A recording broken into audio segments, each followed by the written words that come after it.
스위스에 가면 루체론이라는 아름다운 도시가 있습니다. 그곳에는 빈사의 사자상이라고 하는 라이언 마뉴먼트라고 하는 유명한 조각이 있습니다. 푸른 호수 뒤에 있는 돌산을 깎아서 바위에 만든 조각상인데요, 수사자 한 마리가 고통스럽게 죽어가는 모습이죠. 화면에 보신 것처럼 등에는 부러진 창이 꽂혀 있고 앞에는 부서진 방패가 있고 그의 발은 백합을 움켜잡고 있는 그런 내용입니다. 이것은 덴마크의 조각가인 톨발센이 만든 작품인데요, 불란서 혁명 때 죽은 760명의 스위스 용병들을 기리기 위해 만든 조각이라고 합니다. 스위스라고 하는 나라는 지금은 물론 세계 최고의 복지국가로 잘 사는 나라가 됐지만 중세와 근세까지만 해도 그렇지 못했습니다. 척박한 산악지대에 자원도 변변한 것이 없는 빈곤한 국가였습니다. 그래서 생활이 어려운 많은 젊은이들이 프랑스 같은 나라에 용병으로 나가 싸웠습니다. 아신 대로 1792년도에 불란서 혁명이 일어나지 않았습니까? 그자 루이 16세가 출혈이 궁전으로 피신을 했는데 혁명군들이 그 성으로 공격을 해왔습니다. 그때 왕궁을 지키던 프랑스 근위대의 대부분은 저항을 포기하거나 도망을 치거나 항복을 했는데 760명의 스위스 용병들은 도망치지 아니하고 끝까지 싸우다가 장렬한 죽음을 선택했습니다. 왜 그랬을까요? 사실 용병이라고 하는 것은 돈 받고 싸워지는 외국 군대 아닙니까? 자기 나라 황제도 아닌데 왜 끝까지 싸우다가 죽음을 맞이했는가? 나중에 이 전사자들의 유품에서 나온 편지에 의하면은 이유는 딱 한 가지입니다. 자신들이 비겁한 행동을 택하면 자기 조국 스위스의 명예와 신뢰가 땅에 떨어진다는 이유 때문이었습니다. 자신들이 신의 없이 눈앞의 이익에 따라 움직이게 되면 앞으로 누가 스위스를 믿어주겠으며 후세들의 앞날이 어떻게 되겠는가? 그래서 조국과 조국의 미래를 위해 기꺼이 자신들을 희생하기로 결의했던 것입니다. 그래서 미국의 소설가인 마크 트웨인은 이 바위에 새겨진 조각품을 이렇게 묘사했습니다. 이 세상에서 가장 슬프고도 가장 감동적인 바위, The most mournful and moving piece of stone in the world. 가장 슬프고도 가장 감동적인 바위. 오늘날 스위스가 세계 최고의 부자로서 선진국이 되었지만 그 밑바닥에는 슬프고도 감동적인 모습으로 죽어갔던 용병들의 희생과 눈물이 있었다고 하는 것입니다. 이번 한 나라가 부강해지고 영광스러운 국가가 되는 것, 그냥 일어나는 사건이 아닙니다. 마치 한 개의 웅장한 집이 세워지려면 그 밑을 받쳐주는 바닥과 기둥이 필요한 것처럼 한 나라가 견고하게 세워지는 데는 반드시 밑거름이 되어줄 사람들의 역할이 필요한 것입니다. 하나님의 나라도 마찬가지입니다. 그냥 우연히 하늘에서 떨어지는 것이 아닙니다. 하나님의 부르심을 받은 사람들이 자신에게 주어진 역할을 바르게 감당해 나감으로써 한 단계 한 단계 세워져 가는 것이 하나님 나라입니다. 물론 하나님께서는 모든 것을 하실 수가 있죠. 천지 만물을 만드신 분인데 말씀 한마디면 다 완성할 수가 있을 것입니다. 그런데 하나님은 그렇게 하지 않으십니다. 일꾼들을 부르셔서 그들을 통해 하나님 나라 세워가기를 원하십니다. 왜냐하면 그들도 하나님 나라의 영광에 참여시키기 위함입니다. 예수님께서 제자들을 부르신 목적도 마찬가지입니다. 그들이 아니면 하나님 나라를 세울 수 없기 때문이 아니라 그들도 하나님 나라 사역에 동참시키기 위해 주님 말씀 한마디면 얼마든지 모든 걸 완성하실 수가 있을 것입니다. 실제로 성경을 읽어보게 되면 예수님께서 하나님 나라에 필요한 중요한 일들은 다 해주셨고 모든 준비를 다 맞춰주셨어요. 그럼에도 불구하고 제자들을 부르신 이유는 그들도 하나님의 나라 영광에 참여시키기 위함입니다. 비근한 예로 오병이어 사건을 생각해 보십시오. 주님이 혼자서 기적을 베푸실 수가 있죠. 그럼에도 불구하고 어린아이의 도시락을 가져오게 하셨어요. 그리고 축사하신 후에 제자들로 하여금 떡을 나누어 주게 하셨습니다. 즉 주님의 사역에 참여하는 영광을 그들도 누리게 하기 위함이죠. 이런 의미에서 하나님 부르심을 받고 그분의 사역에 참여한다고 하는 것은 큰 축복입니다. 구경꾼처럼 멀리서 보는 자가 아니라 참여자가 되어서 크건 작건 역할을 한다고 하는 것은 대단한 영광이요 가치가 아닐 수가 없는 것입니다. 오늘 여러분들은 하나님 나라 사역에 어떤 모양으로 참여하고 계시는지요? 긍정적인 역할로 참여하시는지 아니면 부정적인 역할로 참여하시는지, 먼 밭에 서서 구경하는 구경꾼의 위치에 서 계신지 아니면 기쁨으로 참여해서 나의 일처럼 전심을 다해 사역하고 계시는지, 이왕이면 기둥 같은 역할을 함으로써 여러분 때문에 복음이 힘을 얻고, 여러분 때문에 하나님의 영광이 살아나고, 여러분 때문에 다음 세대가 일어나고, 여러분 때문에 땅에 떨어졌던 교회의 신뢰가 회복되고, 여러분 때문에 예배가 부흥된다면 이보다 더 값진 일이 어디 있겠습니까? 이런 측면에서 저는 여러분 모두가 하나님 나라의 기둥 같은 역할 감당하시기를 축원합니다. 그래 여러분의 삶이 의미가 있는 것입니다. 가치가 있는 것입니다. 우리가 어떻게 하면 한 분을 살아도 하나님 나라의 기둥처럼 삶으로써 하나님의 목적을 이루고 하나님 영광을 위해 쓰임 받을 수 있을지 오늘같이 봉독한 열왕기상 7장을 중심으로 이것을 함께 정리해 보려고 합니다. 오늘같이 봉독한 본문에 보시면 솔로몬 성전 현관에 세울 두 개의 놋기둥에 대한 말씀이 오늘 본문의 내용입니다. 지난번에 다뤘던 것처럼 6장을 보시게 되면 성전의 본체 공사는 끝이 났습니다. 즉 템플 프로퍼죠. 성전의 성소와 지성소를 포함한 성전의 본체 공사는 끝이 났고 6장 38절에 보니까 7년이 소요됐다고 기록하고 있습니다. 이제부터 다루는 내용은 성전의 부속물에 대한 것을 다루는 것입니다. 근데 한 가지 특이할 일이 있습니다. 우리가 읽지 않았지만 7장 1절부터 12절까지를 보게 되면 솔로몬이 궁전을 짓는 내용을 거기에서 기록을 하고 있습니다. 지금 성전 건축에 대한 이야기를 5장부터 쭉 전개해 왔는데 왜 갑자기 솔로몬의 궁전 짓는 이야기가 등장하는 것일까요? 이것은 분명히 이 성경을 기록한 저자가 무엇인가 말하고 싶은 메시지가 있었기 때문일 것입니다. 자, 하나님의 성전을 짓는 데는 7년에 걸렸다고 말씀을 드렸는데요. 그렇다면 솔로몬의 왕궁을 짓는 데는 얼마나 걸렸을까요? 7장 1절 말씀 보시면은 13년이 걸렸다고 했습니다. 성전 건축의 약 2배가 소요된 것입니다. 실제로 건물의 크기를 비교해 보아도 왕궁이 훨씬 더 큽니다. 2절 말씀에 의하면 길이가 100규빗, 넓이가 50규빗, 높이가 30규빗이라고 했습니다. 약 5,000 평방규빗의 규모라고 할 수가 있죠. 근데 성전의 길이는 60규빗, 넓이가 20규빗밖에 안 됩니다. 1200 평방규빗이죠. 얼핏 잡아보아도 4배 이상의 크기인 것을 알 수가 있습니다. 더구나 8절 말씀에 의하면 장가든 바로의 딸을 위하여 별궁을 지었다고 했습니다. 한 가지 흥미로운 것은 그녀를 왕비라고 표현하지 않고 또 이름도 밝히지 아니하고 바로의 딸이라고 표현하고 있습니다. 뭔가 시사하는 바가 있는 것 같지 않아요? 하나님 마음에 안 드신 것입니다. 사실 고대 사회에서 왕들이 자신의 궁궐을 크게 짓는 이유는 그것이 자신의 국력이나 나라의 국력을 나타낸다고 믿었기 때문입니다. 예컨대 이집트의 피라미드 같은 것을 보십시오. 왕의 무덤인데 엄청 크지 않습니까? 중국의 자금성도 마찬가지입니다. 남북의 길이가 990m, 동서가 760m. 사각형의 대궐인데 방이 무려 9,999개나 된다. 이걸 짓는 데 사용된 기와장 숫자만 2억 개가 사용됐다고 합니다. 14년 동안 100만 명이 넘는 인부가 동원되어 지어진 건축이니 그 규모가 어떠한지 짐작이 가실 것입니다. 그랬는데 솔로몬도 13년간 자신의 궁전을 지었다고 하니 자금성만큼은 아니겠지만 대단한 건축에는 틀림이 없습니다. 아마도 솔로몬의 마음속에는 고대 왕들이 가졌던 마음과 유사하게 궁전을 크게 짓는 것이 나라의 국력을 크게 만드는 것이다, 그렇게 생각했을 가능성이 많습니다. 그런데 여러분, 정말 궁전을 크게 지으면 국가가 크게 될까요? 우리 인간의 생각에는 그럴지 모르지만 하나님의 생각은 다릅니다.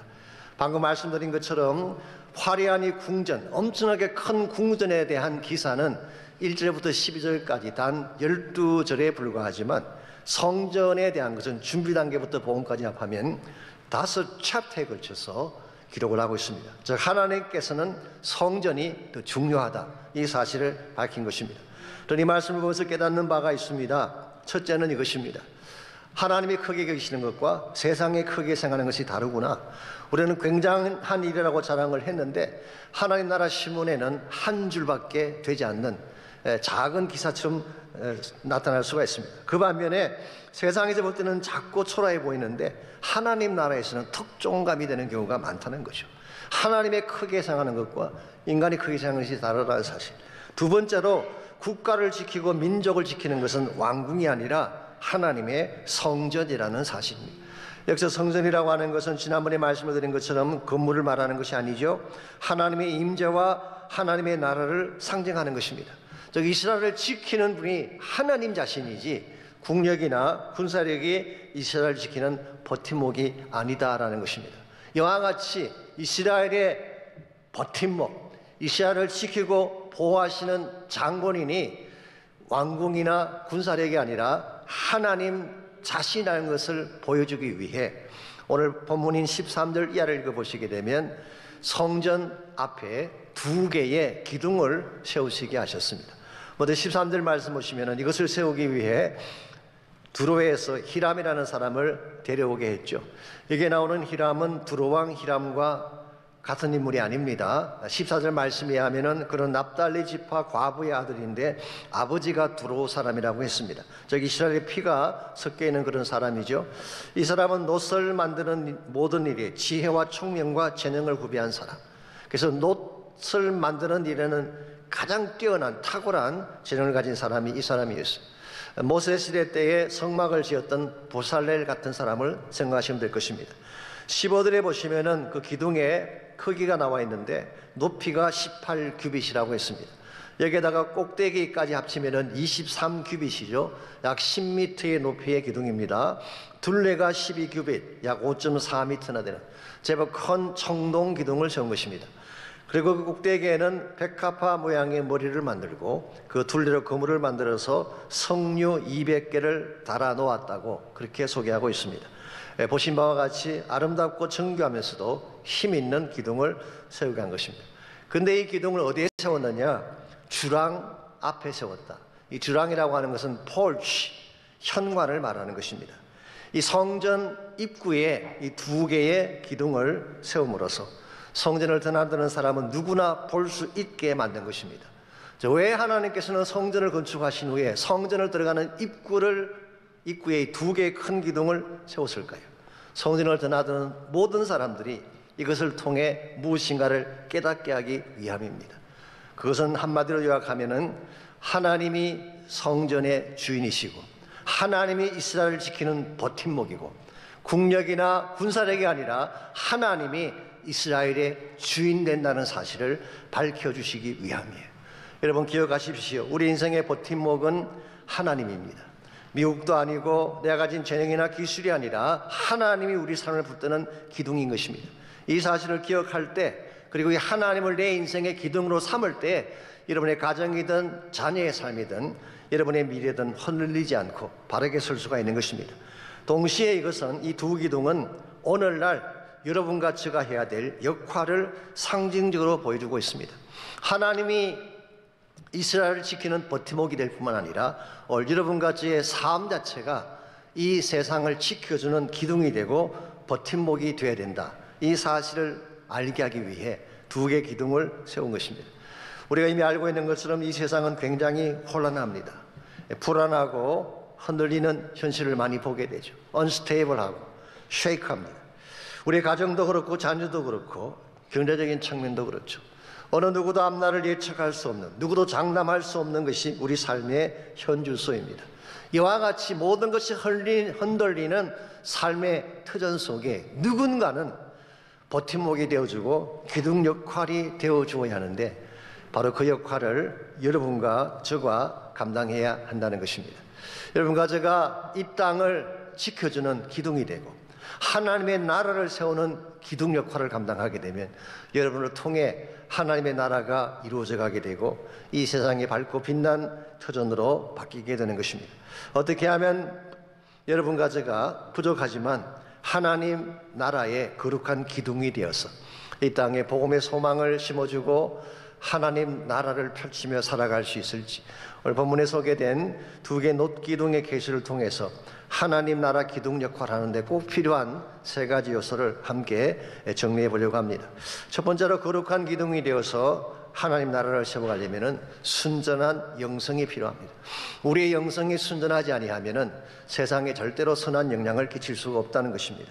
19절 20절을 다시 보시면요, 이 기둥의 맨 꼭대기에 2개의 조각품을 만들게 했죠. 한 개는 백합화이고 또 하나는 석류였습니다. 이 백합화라고 하는 것은 가장 청초하고 아름다운 꽃입니다. 이것은 순결성을 상징하는 것입니다. 그 어떤 불순물도 섞이지 아니한 깨끗한 영성, 이것을 우리는 백합화의 영성이라고 부를 수 있죠. 또한 이것은 생명력을 상징하기도 합니다. 이사야 35장 1절에 보시면은 메시아께서 오시면 일어날 현상 중에 사막이 백합화같이 피어난다는 표현이 나옵니다.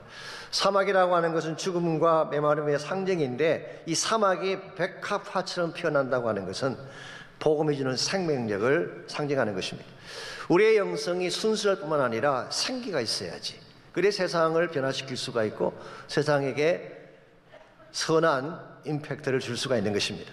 두 번째로 석류가 나오는데 약 200개의 석류를 거기다 달게 했죠. 이 석류라고 하는 과일은요, 겉은 투박한데 속을 열면 그 안에 진주같이 빛난 알맹이가 들어있는 과일입니다. 속이 깊은 신앙을 상징한다고 볼 수가 있습니다. 겉만 꾸미는 얄팍한 영성이 아니라 속이 깊은 영성, 파면 팔수록 보석같이 빛나는 향기가 나는 영성, 이게 바로 석류의 영성인 것입니다.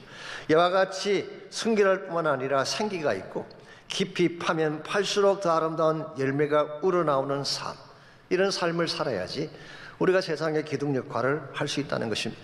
근데 참 안타깝게도 실제 우리의 삶은 그렇지 못할 때가 너무 많죠. 너무 얄팍하기도 하고 계산적일 때가 많아서, 그래서 그치한 삶이 세상에 던져주는 메시지가 약한지도 모르겠어요. 그래서 리차드 폴스터라는 분은 이런 말씀하셨습니다. 오늘 이 시대 영성의 최대의 적은 피상성이다. Superficiality is the curse of our age. 우리 시대의 저주와 같이 가장 우리가 경계해야 될 적이 뭐냐? 피상성이라고 했어요. 말씀을 듣긴 듣는데 피상적으로 들어요. 기도를 하긴 하는데 피상적으로 합니다. 예배를 드리기는 드리는데 피상적으로 드리기 때문에 깊이 있는 영성이 나오지 않는 거예요. 깊이 있는 영성이 나오지 않으니 세상 사람들에게 던져줄 수 있는 메시지가 뭐가 있겠어요? 오래전에 오카는 목사님께서 쓰신 책 중에요, 우리가 바로 살면 세상은 바뀝니다라는 책이 있습니다. 그 책에 보면 본인이 겪었던 일은 일화 하나가 소개가 되어 있습니다. 한 번은 수박을 사려고 가게에 들리셨는데 잘 익어 보이는 수박이 있어서 그 수박을 들고 가격이 얼마냐라고 물었어요. 그랬더니 주인이 대답을 하기를, 손님, 겉은 잘 익어 보이는데요, 사실은 맛이 없습니다. 저도 잘 익은 줄 알고 사가지고 왔는데 잘못 가져왔습니다. 그러니까 100원을 깎아드릴 테니까 그래도 괜찮으시다면 가져가십시오. 그때 목사님 마음에 엉근한 충격이 왔다고 했습니다. 아니, 이 시대에 이런 장사꾼도 있나? 라고 해서. 그래서 얼핏 그 주인이 앉아있는 책상 밑을 보니까 그게 성경책이 있더라는 것입니다. 얼마나 감사한지. 반대의 경우를 한번 생각해 보십시오. 맛없는 줄 알면서도 얄팍한 상술로 속여서 판매를 하는 그 장사꾼, 그 사람 밑을 봤더니 성경책이 있더라. 그렇다면 어떻게 되겠어요? 무슨 아름다운 영향을 사람들에게 줄 수 있겠어요? 그래서 옥 목사님이 자기가 지금까지 먹어본 수박 중에 가장 맛있게 먹어본 수박이 그날 자신이 먹었던 수박이라는 고백을 하셨습니다. 우리의 속이 맑아야 합니다.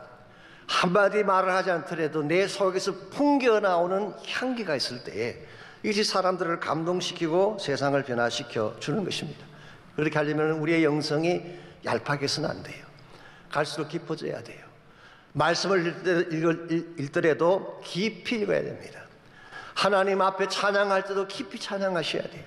근성으로 찬양하고 피상적으로 예배하지 말고 정말 하나님의 보좌 앞에 나아가서 전심을 다해 찬양하고, 기도할 때도 지성소에 들어가서 전심을 다해 부르짖을 때에 우리 영성이 깊어지게 되고, 그때 우리의 삶 자체가 백합꽃같이 순결하고 성휼처럼 아름다운 열매를 맺는 것입니다. 이와 같은 삶을 살아야지 세상을 변화시키는 기둥이 될 수 있는 거예요. 두 번째로 능력의 임재가 필요합니다. 우리가 하나님 나라의 기둥이 되어서 하나님 나라를 세워가려면 우리 힘만으로 안 된다는 것입니다. 하나님이 능력 가운데 임재하셔야만 하나님의 기둥 역할을 감당할 수가 있는 것입니다. 21절을 보시기 바랍니다. 이 녹기둥이 상징하는 두 번째 의미가 21절에 소개가 되어 있습니다. 이 두 기둥을 성전의 주랑 앞에 세우되 오른쪽 기둥을 세우고 그 이름을 야긴이라 하고 왼쪽의 기둥을 세우고 그 이름을 보아스라 하였다고 했어요. 야긴이라는 말은 하나님이 지으신다, 그런 뜻입니다. God builds up. 하나님이 지으신다, 그런 뜻이에요. 보아스라는 말은 그에게 능력이 있다. In him is strength. 그분 안에 능력이 있다, 그런 뜻입니다. 그러므로 이 두 단어를 합쳐서 읽으면 어떤 의미가 될까요? 하나님의 능력으로 하나님이 지으신다. God builds up in His strength. 하나님이 그분의 능력으로 지으신다, 그런 뜻입니다. Maybe 솔로몬은 자신의 힘으로 이스라엘을 부강하게 만들었다고 생각했는지 모르지만, 자신의 능력으로 성전을 건축했다고 생각했는지 모르지만, 이 두 개의 기둥을 통해서 하나님은 분명하게 말씀하고 계십니다. 너의 힘이 아니야, 너의 능력이 아니라 하나님이 능력으로 세운 나라요, 세운 성전이다, 이 사실을 말씀해 주신 거예요. 이스라엘 백성이 성전을 드나들 때마다 이 기둥을 보게 하심으로 나의 힘이 아닌 여호와의 능력으로 살아야 되겠구나, 이 사실을 깨닫게 하시기 위해 두 개의 기둥을 세우신 것이죠. 실제로 과거 이스라엘 백성들의 광야 생활을 생각해 보면요, 아시는 대로 그들이 애굽을 나온 이후에 40년 동안 광야를 헤매지 않았습니까? 만일 그때 하나님이 동행해 주지 않았더라면 어떻게 됐을까요? 아마 벌써 사라진 민족이 되고 말았을 것입니다. 참으로 감사하게도 하나님은 그 이스라엘 백성이 40년 동안 광야를 통과할 때에 두 개의 기둥으로 그들을 보호해 주셨어요. 하나는 구름 기둥이고 또 하나는 불 기둥이었습니다. 낮에는 구름 기둥을 통해서 그 뜨거운 태양을 막아주시고, 밤이 찾아오면 불 기둥으로 그들을 덮으셔서 보호해 주시는 것. 한순간도 떠나지 아니하시고 구름 기둥과 불 기둥으로 그들을 보호해 주셨기 때문에 오늘날 이스라엘이 탄생하게 된 것입니다. 여러분 가지의 삶도 마찬가지입니다. 우리 힘만으로 절대로 바르게 살아갈 수가 없습니다. 우리 인생의 터전 자체가 광야와 같지 않습니까? 언제 어떤 일이 벌어질지 모르고 누가 우리를 공격할지 모르는데 어떻게 우리의 능력만으로 살아갈 수가 있겠어요? 하나님의 임재가 필요합니다. 야긴과 보아스의 하나님이 우리의 기둥이 되셔서 우리에게 능력을 주시지 아니하면은 어떤 인간도 어떤 존재도 바르게 살 수가 없는 것입니다. 이 사실을 안다면 우리가 해야 될 일이 뭘까요? 기도하는 것입니다. 기도할 때 하나님께서 임재하시기 때문에, 기도할 때 성령께서 우리 가운데 나타나셔서 우리 삶의 권세와 능력을 부어주시기 때문에, 이런 측면에서 여러분과 저는 기도하지 않고는 살 수 없는 존재입니다. 기도하지 않고 어떻게 하나님 임재를 경험할 수 있겠어요? 기도하지 않는데 어떻게 성령께서 임하실 수가 있겠어요? 기도하지 않는데 어떻게 하늘의 권력과 권세와 능력을 가지고 승리할 수가 있겠습니까? 이와 같이 우리가 하나님 나라의 거룩한 기둥이 되어서 하나님의 귀한 뜻을 감당하려면 1차적으로는 우리 영성이 바로 돼야 되죠. 순결하고 깊어야 됩니다. 두 번째는 하나님의 능력을 구하는, 야긴과 보아스의 하나님이 우리 삶 가운데 임재하는 기도의 삶이 있어야 됩니다. 마지막 세 번째로 거룩한 기둥이 되어서 하나님 나라를 세워가려면 충성된 헌신이 필요합니다. 즉 변치 아니하고 끝까지 믿음으로 헌신할 수 있는 헌신자가 있어야지 하나님 나라가 세워진다, 그런 뜻입니다. 하나님 나라를 세워가는 과정에는 어려운 난관이 찾아올 때가 참 많습니다. 순적하고 쉽게 하면 참 좋겠지만 현실은 그렇지가 않습니다. 생각지 않던 고난이 찾아오기도 하고 가시밭길 같은 척박한 환경이 주어지기도 합니다. 그때 필요한 것이 뭐냐고 하면 흔들리지 않는 충성된 믿음이에요. 이걸 가져야지 난관을 극복하고 참된 승리를 이루고 하나님 나라를 세울 수 있는 것입니다. 그래서 오늘 본문은 아니지만 요한계시록 3장 12절에 보시면은 성전의 기둥에 대한 또 한 개의 말씀이 거기에 소개가 되어 있습니다. 물론 이 말씀은 빌라델비아 교회에 주신 말씀이긴 합니다만은, 기억하시나요? 우리가 새해를 시작할 때에 빌라델비아 교회를 제가 소개해 드렸죠. 그 지역에는 사탄의 회당이 있는 곳입니다. 자칭 유대인이라고 주장을 하지만 온갖 거짓과 불법을 일삼는 사람이 꽉 차 있는 곳, 더구나 엄청난 시험과 시련이 지나간 장소가 바로 그 땅이었습니다. 그에도 불구하고 그들은 작은 능력에도 불구하고 믿음을 지켰던 교회, 이게 빌라델비아 교회죠. 이것을 예수님께서 참 귀하게 여기시고 그 교회에 면류관을 약속하시면서 3장 12절에서 이렇게 친히 말씀을 하고 계십니다. 이기는 자는 내 하나님 성전의 기둥이 되게 하리니 그가 결코 다시 나가지 아니하리라.